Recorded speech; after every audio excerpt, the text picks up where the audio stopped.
The games they remember are the ones that are won in December. And how do you know? How do you know that you're built to win in December? Depth, that next man up mentality. Who better exemplifies that next man up mentality than the man, the myth, the legend, ladies and gentlemen, Jeff Barnes. Yes. Woo! Woo! That's right. By popular demand, letters, emails, occasionally flowers arriving to the office, demanding that we bring back Jeff Barnes. I know some of you thinking, wait, is this the fog of long COVID? What's Jeff Barnes doing here? No, no, you're fine. You don't need a test. You're doing okay. Jeff is actually there. It's not a mirage. So, you've waited long enough. Let's start it off with...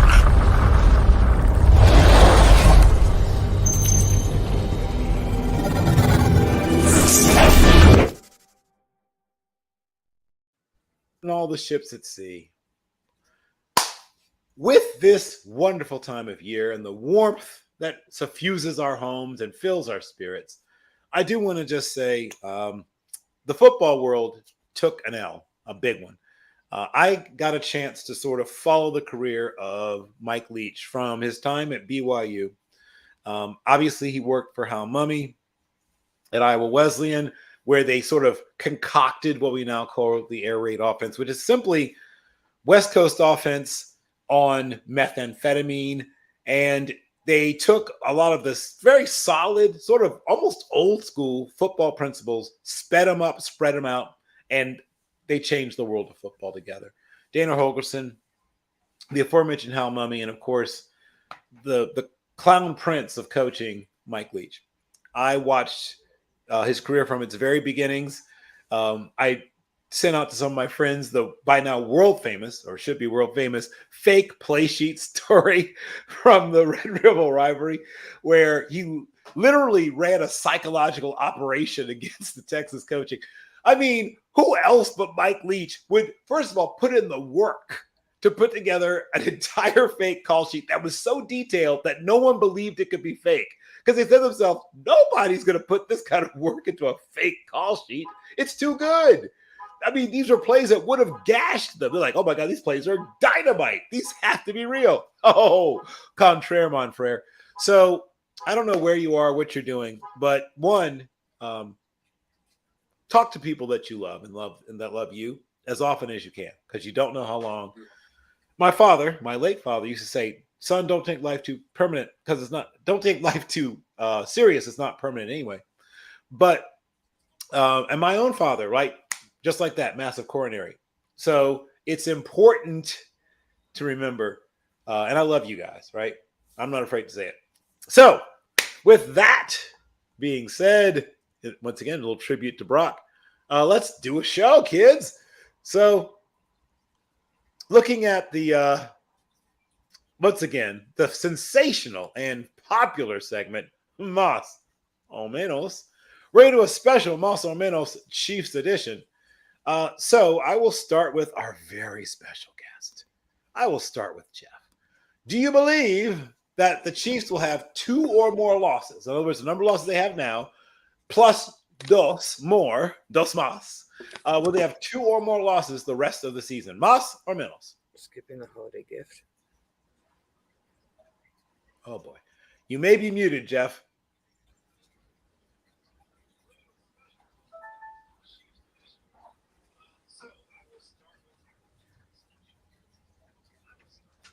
While Jeff works on that, I'm going to move on to the People's Champion, Thomas A. Brown. Same question. Wow. So I'm going to go with Manos. Their remaining schedule is the Texans, the Seahawks, the Broncos, and the Raiders. 2 more losses out of that group, please. Next. Okay. And that's how, nothing like a little dismissive, insouciant whoosh. I'm going to jump over to our captain, our own trademark infringement-free Captain America, Steve Rogers. Same question, sir. All right. Similar notion here from Thomas. What are we really even talking about here? They're the best complete team in the NFL. Not just, oh, wait, no, this might not be. You jumped ahead to Manos. Yeah, so like the Vikings, the Chiefs have probably the easiest remaining schedule. Yeah, their only one remaining real opponent is the Seattle Seahawks, who are fighting for a wild card spot and possibly a division. That's their only team that actually might give them a run for their money if they can. I see that being them getting 3 to maybe 4-0 with these final games, so there's no way they're losing 2 more Manos. Got it. And now, running the anchor leg for us on this segment, the man, the myth, the legend, Jeff Barnes. Or not. Okay, so we may have a little issue with Jeff's audio. Let me see something. Nope, his mic it's not muted on our end. So I don't know if you may just want to take a quick look at your setup, Jeff, and just see if maybe your mic's plugged into. Yeah, I can hear you. There we go. There we go. We got you. You hear me now? All right. All right. So where were we? I can hear you. Yeah. But you couldn't hear me. Más o menos, Chiefs edition. The first question is 2 or more losses, más o menos. So either 2 or more, right? Or if you say menos, it's fewer than 2 losses for the remainder of the season for Los Chiefs. I say one more, and I say most likely that loss comes to the Chargers. That second meeting, they got away from the first time around. The Chargers are playing better football right now. I think they'll get through the rest of their division opponents. I think they'll take care of their last out of division game, and I think the Chargers are the ones that get them that last loss. Excellent.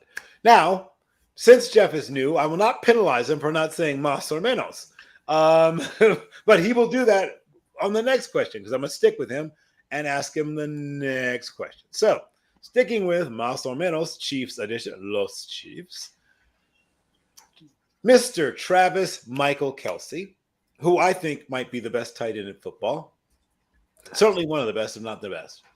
For the season of 2022, will he end up with 1,450 yards receiving, más o menos? Menos. I think overall he's going to get in. He's going to get close to it. I don't think he's going to get it. He is the focal point of their offense. He is their big play guy. You don't get the consistent big plays from the Juju Smith-Schusters, the Marquez Valdez-Scantlings. Those guys aren't consistent big play guys. He is the consistent big play maker in that offense. He's not going to get to that point, though. He'll continue to have 90, 100-yard games and multiple touchdowns, but he will not get to 1,450. Got it. And because it is the holiday season, there's a special little something I'm going to unwrap underneath the tree. For those of you who have enjoyed in the past this college football forecast, you've enjoyed the wisdom, the wit, and of course, the debonair, dashing presence of one Donovan James. So, what's up, Donovan, how's it going? Good to see you. Get to talk a You little too, man. NFL football with you for the first time on this show, at least. The first segment is, of course, everyone's favorite, at least if you love Univision and Telemundo. And, of course, it is Más o Menos. In shout out to my Spanish teachers, Profesora Eugenia Smiley and Profesor Dove Trevino. So, in Más o Menos, I'm going to give you a number, a player, or a player associated with a number, and you have to go más or menos. Más meaning you think that number up, right? Higher. Menos meaning less. So the first one was 2 losses for the Chiefs the rest of the season. Más meaning more than 2, menos less than 2. Rest of the season, go less than 2 losses for the season, for sure. So your answer is menos. Menos, yeah. There we go. Yeah. Thank you. In frases completa, en español. That brings us to the second question. I'll stick with you. Travis Michael Kelce, 1,450 receiving yards for the year of 2022. Más or menos? How many does he have right now?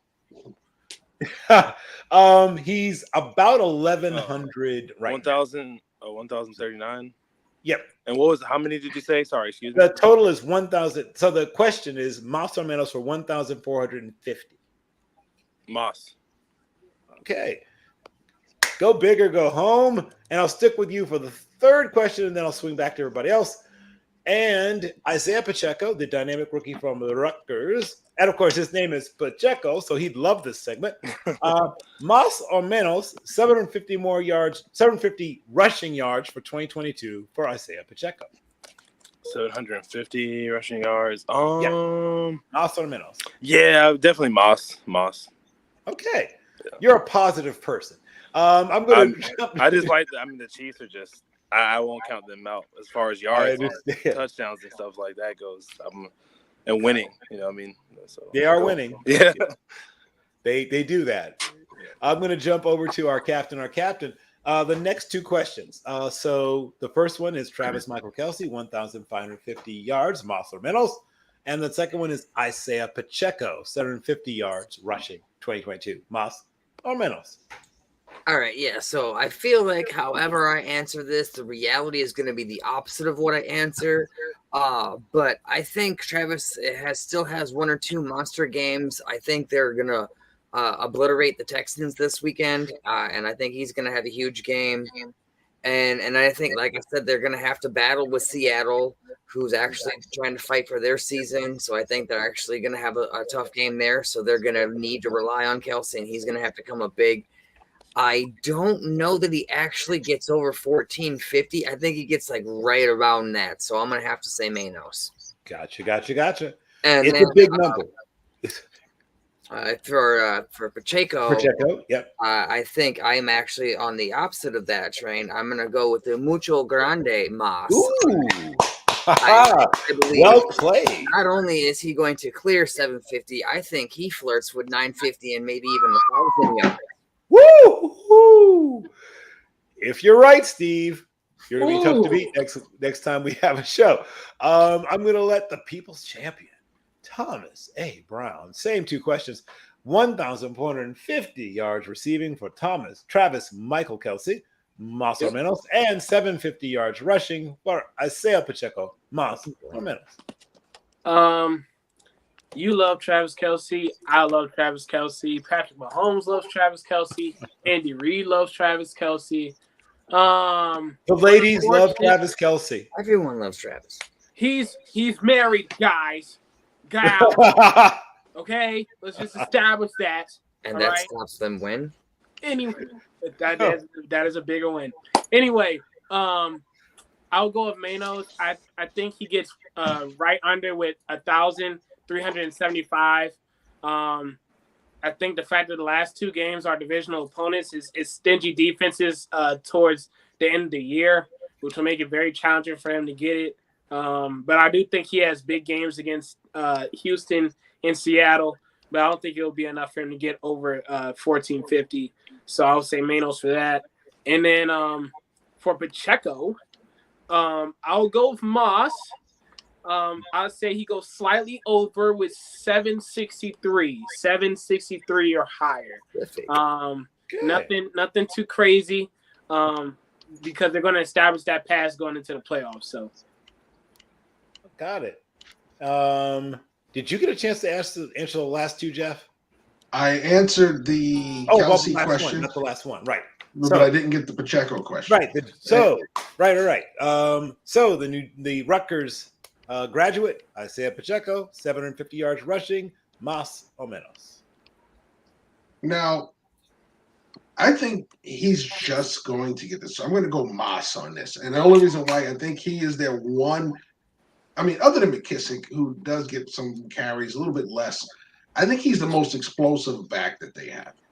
And I think when you look at it, he's going to be the guy that pops the big run. He's the quickest to the corner. He is the most explosive with running the football. We've seen, the kind of the fall from grace from Edwards-Helaire. I think overall with Pacheco, I think we're looking at the guy who's going to give them the most explosion out of that running game. I think he pops a big one here and there that's going to help him get to that number. He's going to need the performances, though, but he's going to get fed enough.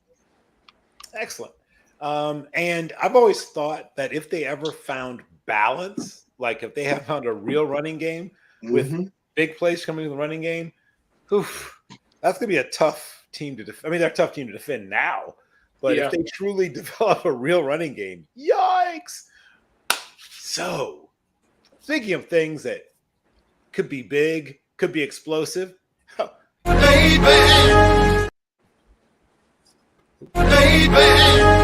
know I don't need, want you to see everything. Okay, baby, you know I don't need, want you to see everything, want you to see all of the lights. I tried to tell you, but all I could say. And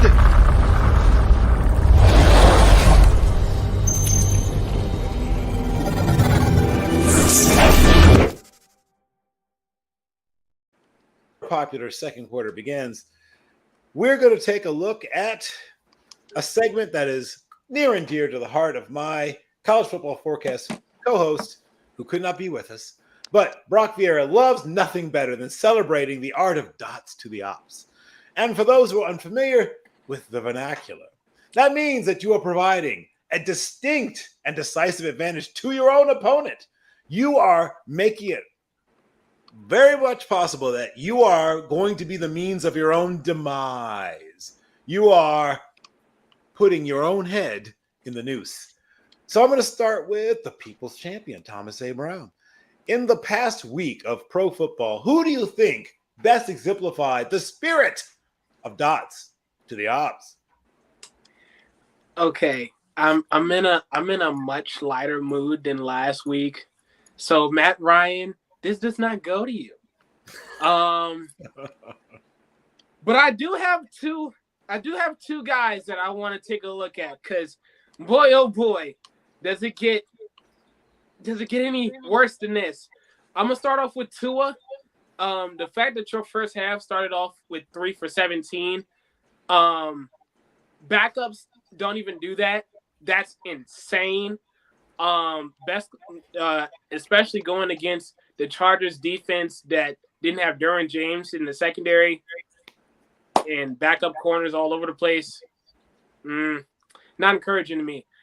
Second guy I want to look at is Geno Smith. His 2 interceptions gave the Panthers life to possibly win the NFC South. How? I don't know. You got to ask the man himself. But like I said, I'm in a lighter mood, so I'm not going to have a tangent for Geno. Just don't do it again. Okay? All right. See? He's giving out life lessons. It's not just a show. He's trying to guide people down the right path. I'm going to swing it over to our trademark infringement-free captain. My captain, Steve Rogers. Same question. Who was the best example of dots to the ops? All right. I as well have 2. I'm going to start with the worst in the interception column.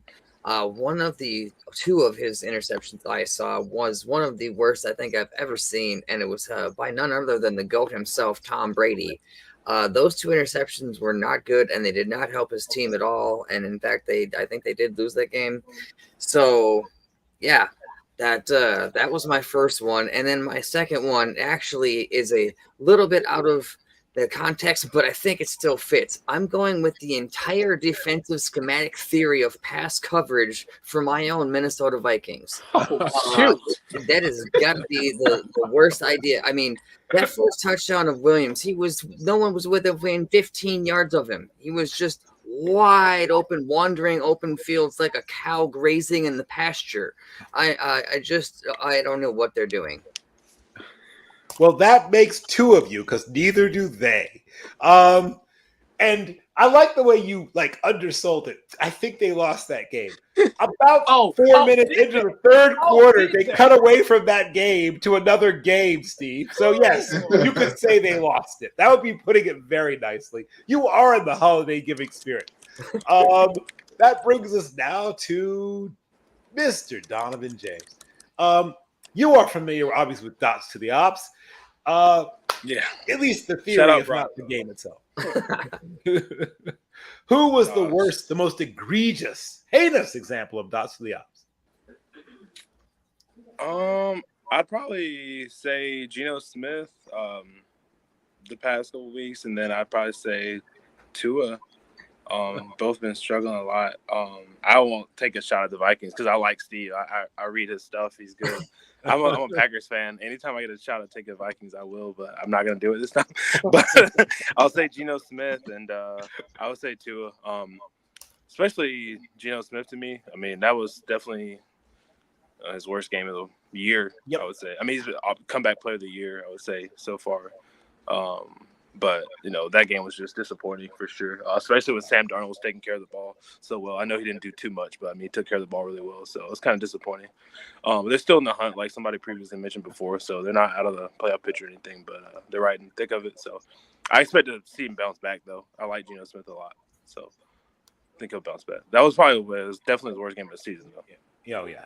If Sam Darnold starts a playoff game, then I truly believe we may be in the end times.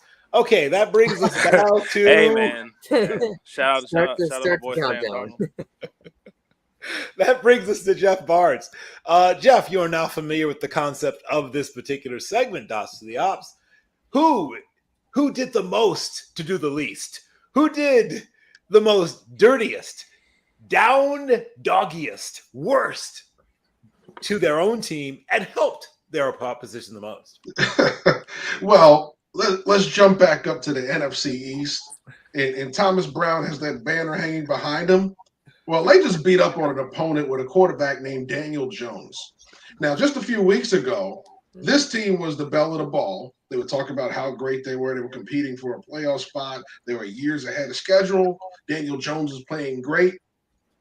But since Thanksgiving, not so much.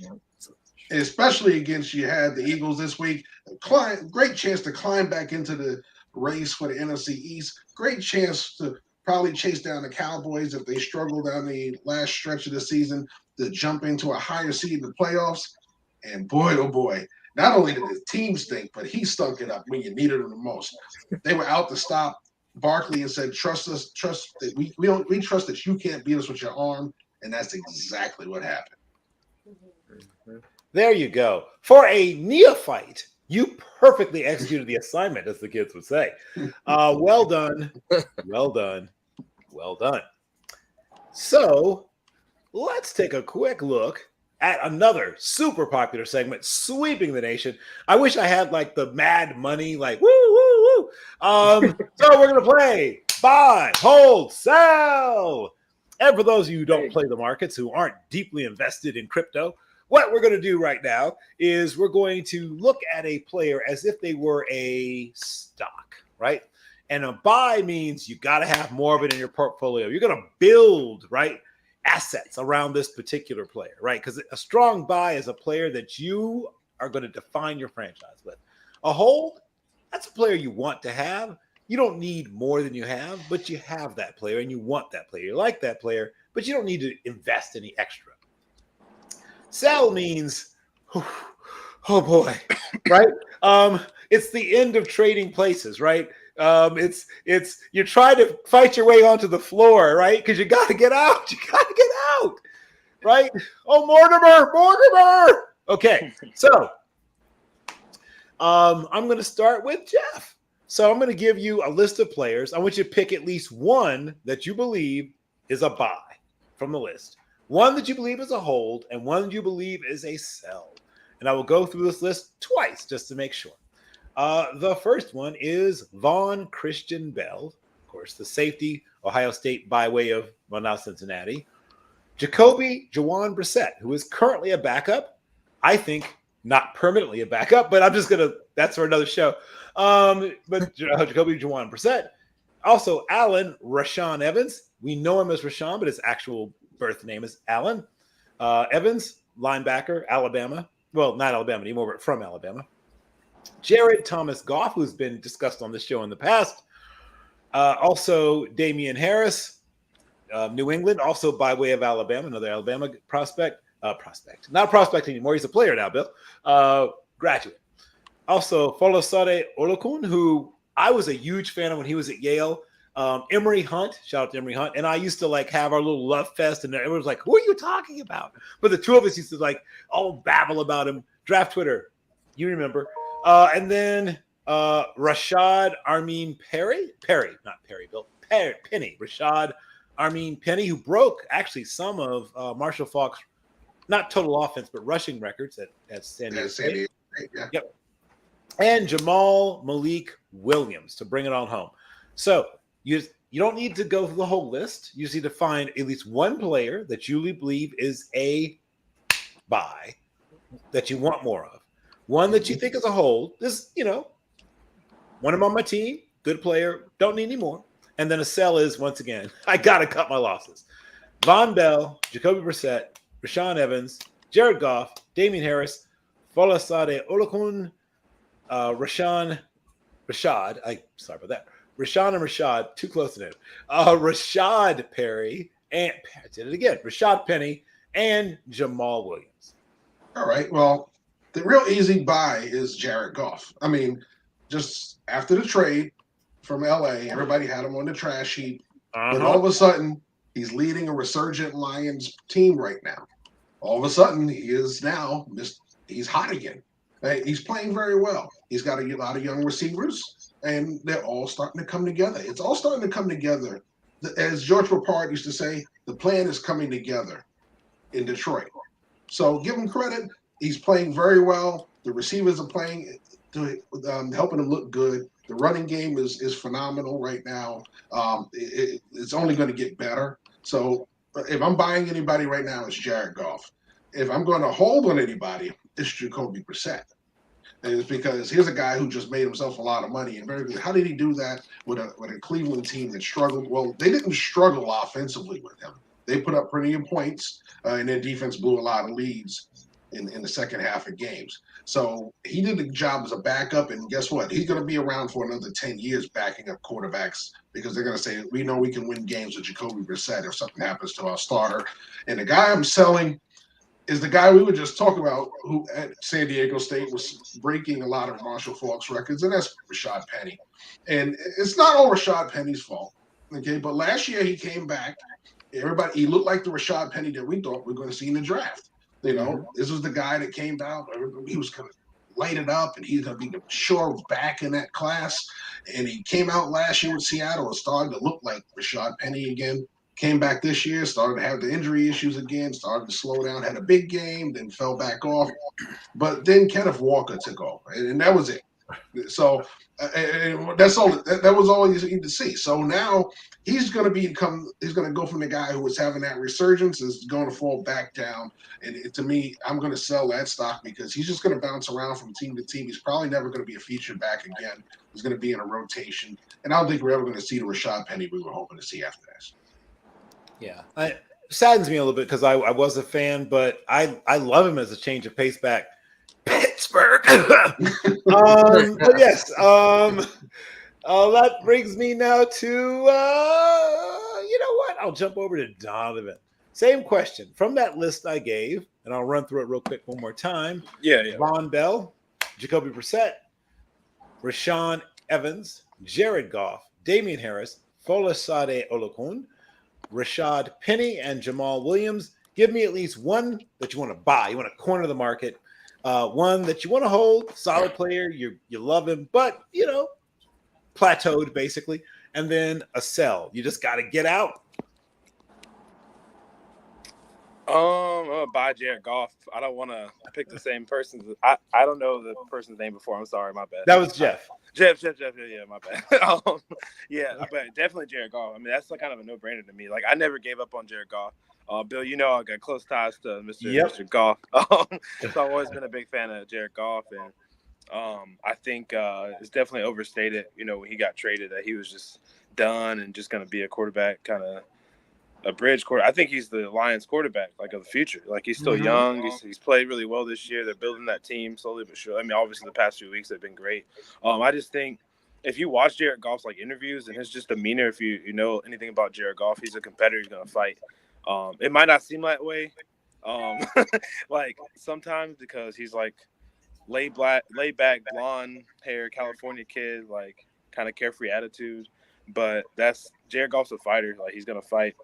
It's what he did in high school. It's what he did at Berkeley. It's what he did on the Rams before he got traded. And then, he's always been the top dog, I feel like. So it kind of made him take a step back. He was a top recruit, elite 11 winner, number one quarterback draft pick coming out, and kind of had everything handed to him.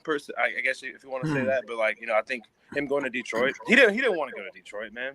Jared's a California kid through and through, man. Like, he's got a house out there. He's married now. He didn't want to play in Detroit. I know that. So for a fact, he was not happy, really. Like, he said all the right things because it's golf, but he fought, and he's in a better situation. He's a baller. He likes to play football, so it's cool too seeing somebody like Coach Campbell and golf be the leaders of the team. Their personalities are so much different, but I feel like they need both of those. You can't have Campbell rah all the time. You know what I mean? Every second. And you also can't, golf is very laid back, and you want somebody to put a fire under your ass every now and then. So it's a good combo. So I'll go with them. I'm gonna go with Penny as my sell. I hate to agree. He was just right. He was dead on. I mean, Penny, I just think that I don't think he's going to get any better. I don't see much upside for him. So some of the other guys, I would say, have a little bit more upside, especially Von Bell. That was going to be my second choice for buy, but I'll go Penny as my sell. I just don't think the longevity is going to be there for him. I don't see his career being super long anymore. I think he's going to be like a backup running back. Okay, and who's your hold? Jacoby Brissett. Oh, okay. I know. Well, thank you, Jeff, and Jeff again. I know. Hey, Jeff's a smart guy. Let me follow him on Twitter. Yes, Jeff's a smart guy. That's our takeaway. I'm glad somebody else thinks that. I was literally trying to pick someone else when you went to me. I was like, man, I was gonna pick Von Bell, but I would be lying if I didn't go with Jared Goff. That was my second choice. Maybe that wasn't Jeff. What was your second choice? Was it Von Bell too? No, for buy. No. For buy. Okay, it was for buy. My second choice would have been believe it or not, Jamal Williams, because there's another guy that they had one step away from being in the XFL, and yet he keeps finding ways to be productive in the NFL. That's true. That's true. He's one step away. Jeff Barnes is smart, man. Jeff Barnes is smart, man. Yeah, that's our takeaway, Kim. You're my new spokesperson. No, I mean, look, I've always liked Jacoby Brissett. He's like, I think he's like obviously like he could be a start. I know Bill had mentioned that before. He's definitely better than some of the other starting quarterbacks in the NFL. Just there's probably 5 or 6 names you probably could just better quarterbacks than he could start somewhere else. But obviously he's a top tier back. He's probably the best backup in the NFL, I'd say, right? Yep. All right, Gardner Minshew, I probably put second, but I'm a big Gardner Minshew fan, but he's never gonna play now, but not in Philadelphia. But yeah, so Jacoby Brissett, I'd say hold. I think he'll get a spot somewhere else. Obviously, if he wants to stay in Cleveland with the Deshaun Watson situation, he can, but he can get a spot somewhere else and be another bridge quarterback, maybe for somebody else next year. Or just start for a team. Start for the team build around him. The team's already good. He could definitely come in and win you some games. Go 4-4, look 5. At the career arc of a guy like Geno Smith. Like, that there's an opportunity for. You mentioned Gardner as well. Same question to you, Captain, my captain, Steve Rogers. Give me a buy. Give me a hold. Give me a sell. All right. It's going to sound a little similar, but I also, for my buy, I've got Goff taking off. So, I'm going to stick with that. That's my buy.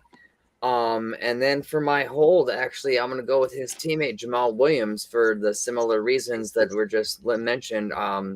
I think, being 27 and finding a resurgence in a new team, and they've got it clicking, they've got it figured out. I don't know if he's got a long shelf life at continuing at his current pace because he is 27 and plays running back. So maybe only end of the year or two. That's why it's a hold now.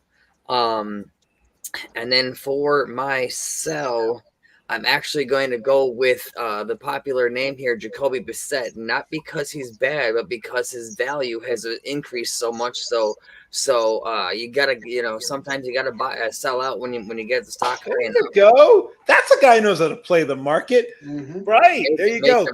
There you go. First thing my grandfather told me is that you want to be buying what everyone else is selling and be selling what everyone else is buying. Well done. Okay, and take us home, the people's champion, Mr. Thomas A. Brown. All right. We're going to make this short and sweet, gentlemen. Okay. For the bye, I have Jamal Williams. I think anytime you have a running back that leads the league with 14 touchdowns rushing, I'm a buy you. A hold, I'll go with Olakun. You're leading the team in tackles 104. That's pretty great. But he's 27. I want to see how much longer he can produce at that level. Of course, he's playing for the Jaguars, so you just never know. Just ask Trevor Lawrence. Anyway, a sell for me is Damian Harris. The guy is running like he got center blocks for feet or something.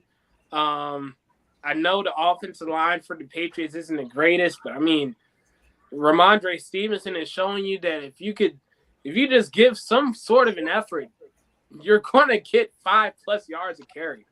So I'll have to say Damian Harris is a sell for me. He just may not be a fit for what the Patriots got. So maybe another team that really does well with that third down option in the passing game, maybe or could use an elusive back. He could produce in that role, but not New England. Not him. Mm-mm. Got it. And thank you for being original. Extra points for that. Well done. And Bravo. speaking of well done, this is something well done. Check out this guy.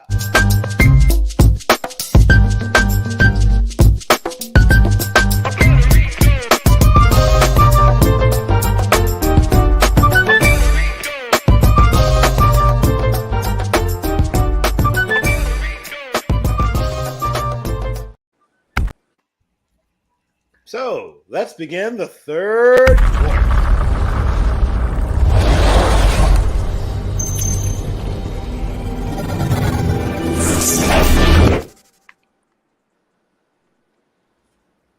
Return of sleeper or keeper. Now, for those who are unfamiliar, we're looking at players who are at the beginning of their careers, first or second year players. And a sleeper doesn't mean that player is bad or that you've given up hope. Just means they're not quite ready to be a featured part of your team. Maybe they need a little more shut-eye. Maybe they need to be left, watered in the garden. Maybe you prune some of the things off, some extra leaves, let them grow. But a keeper is ready to be right out there, right in the front row, making things happen. So think about a player, and this is based on week 14, the week that was, a young player, first or second year player, that showed you that they are definitely a player you can build around, a player you want to have right up there. Or maybe they're not quite ready to be a featured performer. Maybe they're a little sleepy. So I will start with the People's Champion. I will start with Thomas A. Brown. Give me a player from the week that was who you believe is a keeper, and then one young player that you believe is a sleeper. All right. So for my keeper, I'm gonna go to Jacksonville and the guy that I mentioned before, Trevor Lawrence. I think last week, this past Sunday was fantastic. He went 30 for 42, 368 yards passing, 3 touchdowns with no interceptions, with a 121.9 pass rating. He was definitely the reason why the Jaguars are winning, even in the slightest this year. So I would have to go with him for the keeper. For the sleeper, I know this is not everybody's popular choice here, but just this past week alone, Najee Harris, man. I don't know if he was on anybody's fantasy team, but I know he did not do you a lot of favors. 12 carries for 33 yards, averaging 2 yards per carry. I mean, just egregious in my opinion. I know he had the 1 touchdown, but I know Najee Harris to be better than this. I really do. So maybe he needs a nap, but boy, oh boy, this past Sunday was rough for him. So I had to go for him as a sleeper. You're probably right. A power nap would, right? That's all. I'm Yeah. going to go to our captain, our trademark infringement-free captain, Steve Rogers. Same question, sir. Give me, from Week 14, one young player that you believe is a keeper, one that might need a little power nap. All right. For my keeper this week, I'm actually going to stick with the same team, the aforementioned Pittsburgh Steelers, and go with the rookie wideout George Pickens. I think he is just starting to get his feet wet and established and figured out how the NFL works and transitioning from the college game. And I think he and Pickett are going to get together and gel and chemistry going, and I think they're going to take off and be just fine here in the future. Okay, So he's my keeper. And then I'm going to, I believe for the second time, put Green Bay Packers wideout, 2 wide receivers this time. Romeo Doubs out on the sleeper time. I think he still has yet to figure it all out. He's not developing the way his teammate Christian Watson has already come together. So it's another sleeper for Romeo Doubs. Okay. Oh, well, in all fairness to them, I've been falling asleep on them all season. So. Oh, Fine to me. Little seasoning on that. Yes. Well, ladies and gentlemen, you can catch him at Bob's Bearcat Lounge just outside of beautiful Cincinnati, Ohio. So in beautiful Fort Thomas, Kentucky. So I'm going to now move on to Jeff, the man himself. Give me a young player, first or second year in the league, that you believe is a keeper, a foundational piece. And then one that the future may still be bright, but they're not quite ready for it. Well, I'll tell you what, and it is going to be a little unorthodox, right? It's going to be a first-year player is going to be my keeper. But it's not going to be a foundational piece, but he's going to be a guy that you're going to keep on your roster for a very long time. He's in the perfect role for him right now. He's in the placeholder seat because you've had 2 quarterbacks go down for this team. He's come in. He's winning games for him. I'm talking about Brock Purdy out of Iowa State.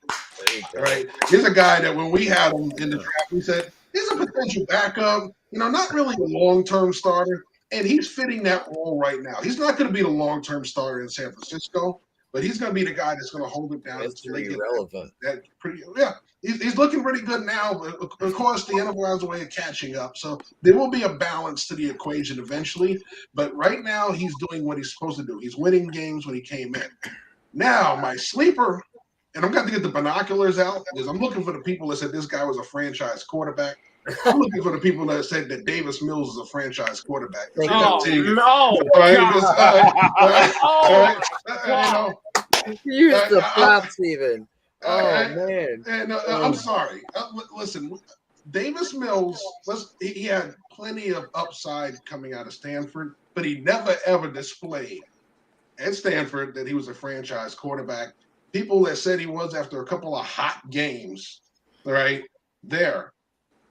Plain and simple. It's just not showing. And in order to keep up with the Dallas Cowboys this week, they had to break the dust off of Jake Driscoll just to run some option to keep them in the game, to keep him from throwing the ball 30 times. So as far as I'm concerned, they could put him to sleep for a very long time until they find their quarterback. Well done.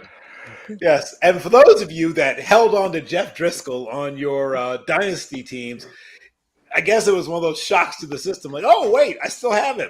Okay, Guys, so public service announcement for any one of you that thought that Davis Mills was a franchise quarterback. Put your beard away, and as somebody would profoundly say, and I may not say it his way, stay off the weed. Thanks. And I'm going to let Donovan have fun following that up, Donovan. Bring us on home on this here segment. Man, that's the rough you went with me after because I'm not gonna lie, man. Bill probably knows this. I was definitely the binoculars are out for me, I guess, because Davis Mills is. I interviewed Davis Mills during the the draft process. I've been a Davis Mills fan, living out in Georgia. That's where he's from, Atlanta. So I've known Davis for a while personally. So I was one of those guys that believed Davis Mills could be a franchise quarterback. Yeah. Takes a lot of guts to admit that, Donovan. No, I know. I didn't A want lot to of do it guts. because I was like, these guys don't know me. I don't have to admit this. But I did. Bill, I feel like Bill went to me on purpose after because I did that. Well, I mean, I did say, I was like, hey, like, I said he had the potential to be a franchise quarterback. I never was like, bang on the table, Skip Bayless, like he's going to be a franchise quarterback. Okay. But I'm going to call myself out a little bit. And I also like Kyle Allen a lot, too. So I missed on both of those guys, I guess. But obviously with Kyle, he was undrafted, so it wasn't that bad. But Davis, yeah, I'm disappointed in him for sure. But I mean, my sleeper, I'll go with sleeper first, is James Cook. Because I really feel like, I thought maybe it's just me, but I thought he would just produce more, man. I know they don't run the ball a lot. Josh does, but no, Right. They don't run the ball a lot, but just, I mean, he's had, obviously the Patriot game was really solid for him. He had like 18, 19 touches that game, and obviously he's catching the ball at backfield, respectable numbers and everything. But just the Lions game where he only had 2 touches, and then last week 4 touches, only 6 yards, and it's 1 reception. It's just not playing as well as I thought he would, honestly. So I'm kind of disappointed. And James Cook, but I mean, he's young. He's a rookie. Like, he's super young. He's still got a lot of time to grow, and I think he will be a good running back still. But as Bill knows, I was super high on Mr. James Cook coming out of high school and coming out of Georgia last year. My top dog and the guy, I really think highly of is Trevor Lawrence. I know somebody already said him, but I mean, yeah, I mean, I think, obviously get a new coach, Coach Peterson, helping him out. He played amazing last week. QBR was 82.1. Like you said, 30 of 42 passing versus Titans, 3 touchdowns, no picks. No picks is just he hasn't thrown a pick in 3 weeks, I believe. Yep. Or like a month almost. Like, so I mean, yeah, he's been playing really good. Lions game, Ravens game. So I'm impressed with Trevor Lawrence. I think once he has some stability, which the Jags have not had really almost ever, he's the most stable probably we've had. Just off the field and on the field. Trevor's just I trust him. I think he's going to be a good quarterback. I think he's going to be a good quarterback on the Jags. I know the Jags fans are like, yeah, he might be a good quarterback, on a new team or something. I'm like, no, he loves being in Jacksonville.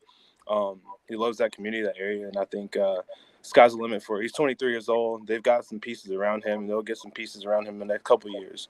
I think next year, I think they can be a playoff team.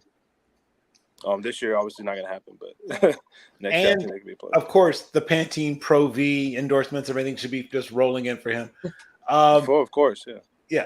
Yeah, I'm not going to say who said this, but I remember during the pre-draft process, someone may have said that Rachaad White would outproduce Mr. Cook. And someone may have even said that you could get the same, if not more, production from Isaiah Pacheco, but way, way cheaper. I'm not going to name any names. I actually remember you saying that, so. It may have been me. I can neither confirm nor deny. I usually would call cap on somebody, but no, I can't do it this time. I remember you saying, I said take James Cook in like the second round. Donovan, don't feel bad because there were a lot of people that justified the Mills pick, but there were even more people that justified the Ian Book pick, and the binoculars are out for them too. Because I'm sorry, that dude don't even get a jersey. Ian Book, that's your guy's other friend, Josh Keeley, that's on this show sometimes. I would call him out right now because I was just texting him. He loved Ian Book. He was like, I'm a Notre Dame guy, and he had no business getting drafted when he did. They had no business drafting. Did he go in the 4th round, 3rd round? If he went in the 4th, yeah. He didn't deserve to go in the 6th. Yeah, he did go in the 4th. Yeah, and I know people. The New Orleans of all places. Yeah. Sean Payton. I mean, I thought that was a good spot for him, but that was too high. I thought that was a good spot for him though. Like, that was Sean Payton screwing him on his way out the door. It was one of those. If I squint and I rub dirt in my eyes, he kind of reminds me of Drew Brees kind of things. One of those deals. Right. Yeah. You gotta. Until he's sometimes don't trust your instincts, right? Let's remember that. Jeff, do you remember? Always do that. I was gonna ask Jeff if you remember the quote where Tommy Reese said, "Take Ian Book in the first round." Obviously, he's being super biased because he coached him, but he said, "Yeah, I think Ian Book's the first round pick." I mean, I was like, what else? I guess a bad Notre Dame quarterback knows a bad Notre Dame quarterback. Oh man! Hello, hey. I've never seen someone love Notre Dame as much as Tommy Reese, man, for sure. He's always said he thinks every Notre Dame player should be the first round. I thought that way until I actually started evaluating talent. There you go. You know where else you can use those binoculars? Looking for Aaron Rodgers' Super Bowl rings in that dynasty he was supposed to do. And now we got off to such a positive start. Now the knives are clearly out. But we're about to transition to the fourth quarter. But before that, watch this incredibly important announcement.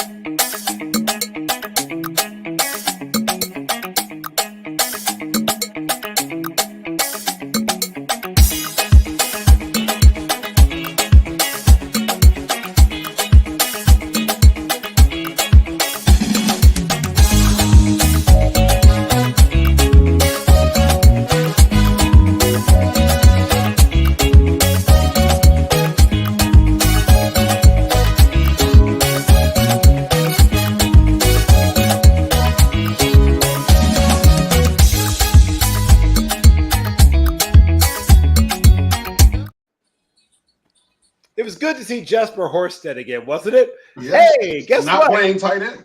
Yes, I know. Throw up your fours, gentlemen, because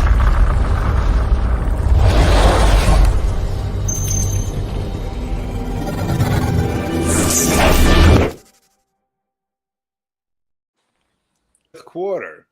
It has been a compelling and very closely contested show to this point. I will admit that I'm a sucker for props, so Jeff really helped himself. Yeah. Guys, take notes. But that brings us to our last two things. So I'm going to start with our captain, our duty-free captain, Steve Rogers. There's a slate of games upcoming for this upcoming Week 15. Which one to you most tingles your tangle? Which one most has you thinking, ooh, I can't wait to see this? Yeah, actually, as much as there are some juicy matchups, I really think the one that has my attention the most is two teams that are essentially fighting for wild card spots, and that's the Lions and the Jets. They're also both really young teams, and their cores, and they're kind of similar, but they're from opposite conferences, and I want to see how that game plays out. Okay, good call. I'm going to jump to Donovan. For Week 15, Donovan, which one are you going to be planted? Like you can't wait to see this. You're appointment television watching. Gosh, man, that's tough. It's a good schedule this week. That was a good game too. It was an underrated game, Lions versus Jets. I'm not gonna pick the same team. Don't worry, Bill. Gosh. You know what? Bengals and Bucks. All right. Yeah. Okay. Bengals. I can't wait to hear why. Oh, I mean, two handsome quarterbacks, man. Tom Brady. There we go. Joe Burrow, dude, man. Drip God, Drip Burrow versus Tom Brady. Obviously, Bucks got to win this game. Like they should win this division. This sorry AFC or NFC South. That you said Sam Darnold might win. He definitely might. The Panthers are hot right now. And it's just crazy. I mean, obviously, Ritter is playing now, so I can't wait to see what the Falcons look like with him. But the Bucs are still the best team, and I think they actually pull this win off, even though the Bengals are hot right now. I think Tampa Bay wins it at home. Obviously, the Bengals, like I said, hot right now. Really good football team, playing some of the best football they've played in the past 2 years. So, and they're trying to make another run back and win a Super Bowl. And I think they can do that. I just think the Bucs get this one, and it'd be a huge win for the Bucs, and it'd be a huge win for the Bengals too, trying to place themselves among the top teams in the AFC with Chiefs and Bills and all those guys. So, I'll go with that game. That'd be my pick. Okay, and see, that's efficiency. Donovan's thinking about the earth. He managed to take two things and slam them into one. He called this shot slyly, right? At the same time, he was talking about the game he thought was most interesting. Very cleverly executed. I will now move to the people's champion, Thomas A. Brown. Same question to you, sir. What game do you find most compelling on the upcoming slate? Whoo! You know what? Here we go. Sorry, gentlemen. Had to bear with me. Donovan must want me to experience what I saw last Sunday, which was a nightmarish performance by the Tampa Bay Buccaneers. I will not do that to the American public. Okay. So obviously my first option was obviously going to be the Lions and Jets. Top 5 on offense for the Lions in offensive yards per game against the Jets, who's top 5 on defense and yards per game allowed. That's a great matchup. Another enticing matchup that I want you guys to take a look at is the Chargers and the Titans. The Chargers, they're starting to piece some things together. Herbert played the way he played on Sunday Night Football. I actually think that's going to continue. I think the Titans are really unraveling as we speak. Missing Treylon Burks this past Sunday. And I don't know what's going on with that run game. I mean, I know we all love Derrick Henry and what he's been able to do this season and seasons past, but the past month or so, it's really been a hard time to get the ground running for them.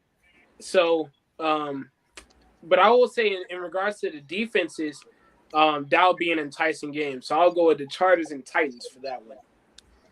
Yes. Well, a lot of my friends in especially in the like metrical and statistical analysis, thank you, world, say when a running back has 370 touches, the next season, guess who was a member of the 370 touch club last year, right? So we'll see. Obviously, he's a big, strong dude. Maybe it's a temporary blip, but there are people who think that, this could be the beginning, not the, beginning of the end, but the beginning of the beginning. That's one long temporary blimp if it is. Well, like I said, some people believe it's more. We'll find out very, very soon. Bring us home. Need to get a better quarterback. Ooh. Is that the problem? I don't think both of them I don't think either of them are good. That's a problem. Tannehill's the reason why they can't run the football. I think it doesn't help. I'm willing to listen. I'm not going against you guys here. I'm interested to know how Ryan Tannehill. See, maybe y'all getting the wrong quarterback confused. See, y'all confusing him with Matt Ryan. See, remember at the beginning of the year when Matt Ryan was really, throwing the ball, I don't know, damn near 60 times while they had Jonathan Taylor in the backfield? Yeah, this ain't that. Okay. They're giving the ball to Derrick Henry. He's just not making the use of his touches. He was on the line of Najee Harris this past Sunday. What's the deal with Tannehill? He's just mid. I don't know. I mean, he's overrated. He's overrated. I can tell you, Thomas. I'm gonna side with it not being Derrick Henry's fault either, because didn't he have a 200-yard game this year? I mean, they have Malik Willis and Ryan Tannehill.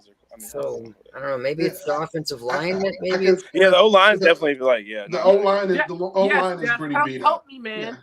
Help me, please. But you took away his special receiver. Okay. So now you have a not special quarterback with no special receivers and a special running back with a beat up offensive line, and you're seeing why they are what they are.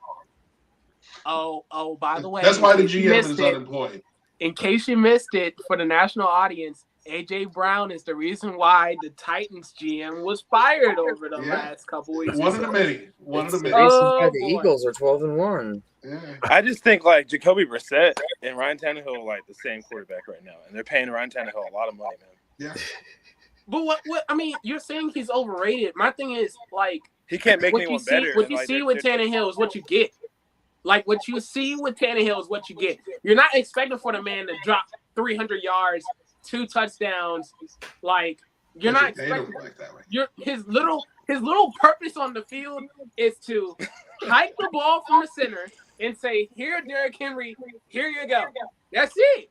What more do you want him to do? in A faith like lot. he's going to give it to Denver and throw the ball to somebody meaningful. He's Unfortunately, he's not doing either. But I'm saying, especially when you don't have AJ Brown there, Traylon Burks, like I mentioned, was hurt.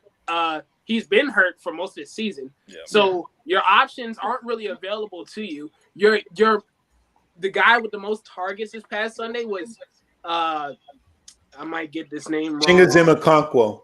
Yeah, that guy. Yes. Did you That guy. How do you That name. How do you pronounce these names, bro? Like, that's wild. Hey, man, I get up early. I wouldn't even try to pronounce it. I would just be wrong. I put in the work, kids. Hey, you want to grow up big and strong like me? You start working on your Yoruba names. Went into the Alex Trebek School of Diction.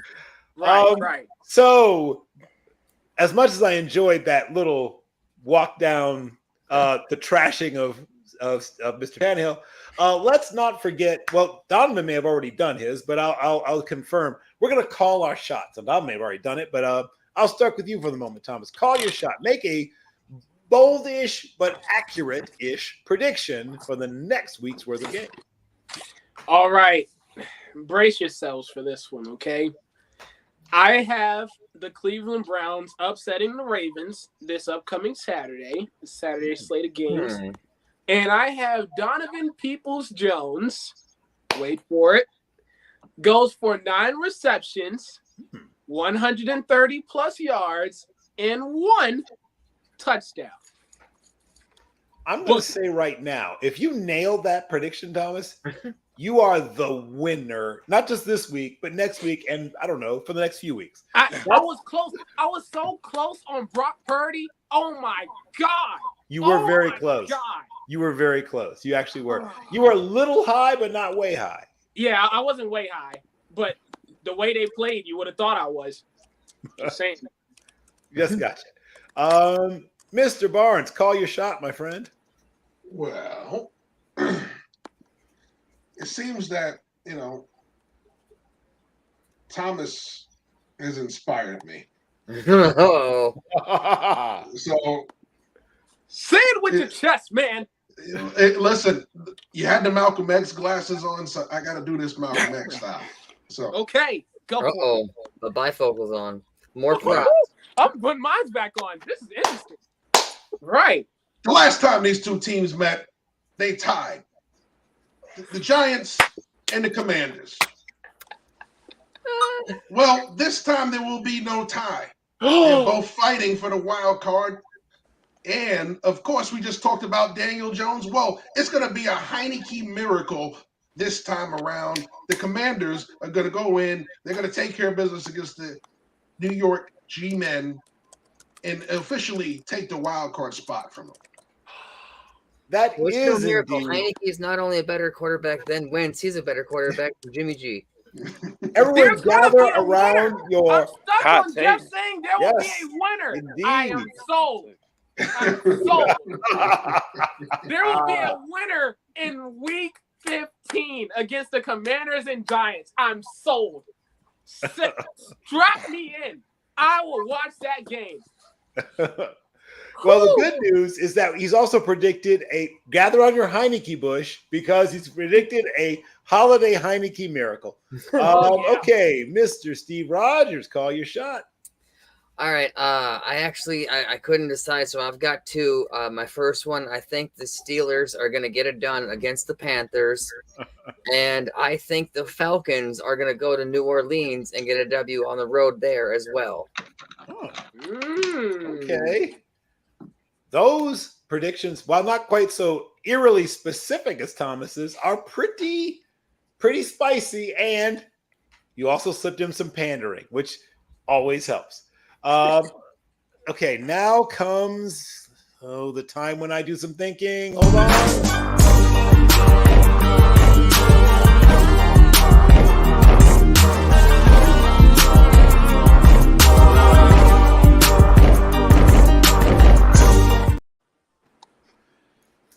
This was a blistering pace set by everyone, right? I just want to be very clear. This was tough because it was such a well done show by everybody. And for me, it's like the flu game. Yesterday, literally, I lost my voice. I wasn't sure we were going to be out of the show. Oh, So that's no. why I sound a little more, Paul Malls and old granddad than usual.